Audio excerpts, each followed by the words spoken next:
गलती है तो माफ करो।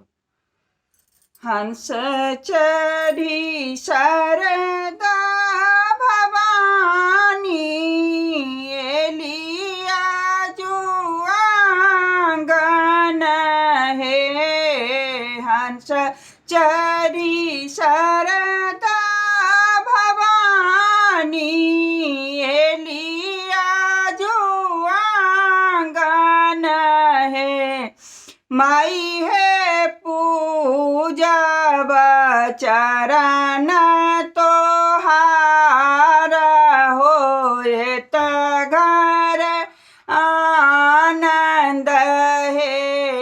माई है पूजा चरण तोहार होए त घर आनंद है।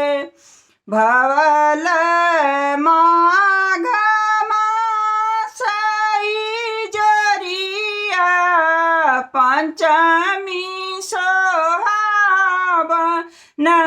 है। भवल माघ मासई जरिया पंचमी सोहावन है। माई है परम आनंद मान उमर एक तोर आनल है। माई है परम आनंद मान उमर एक तोर आनल है।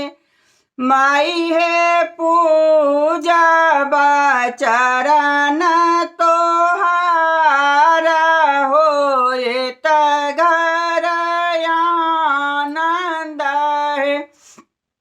आनलाऊं फूल लोढ़िए सुगंधित चनन है। आनलाऊं फूल लोढ़िए सुगंधित चनन है। माई है सत बदन के रसारी कमल फूल आसन है। माई है सात बदन के रसारी कमल फूल आसन है। माई है पूजब चरण तोहार होए त घर पावन है। शोभित तोरा हाथ पुस्तक शंख वेद पढ़ावल हे। शोभित तोरा हाथ पुस्तक शंख वेद पढ़ावल हे।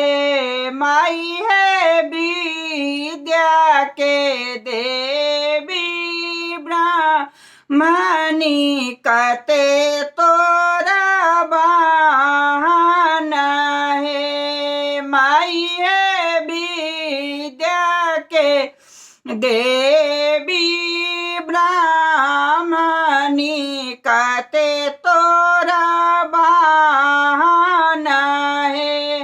माई है पूजा चरण तोहार होए त घर आनंद है।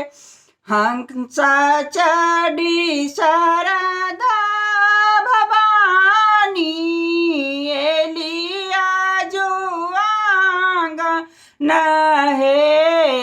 हंस चढ़ी शारदा भवानी एलिया जुआंगन है। माई है पूजब चरण तोहारा होए त घर आनंद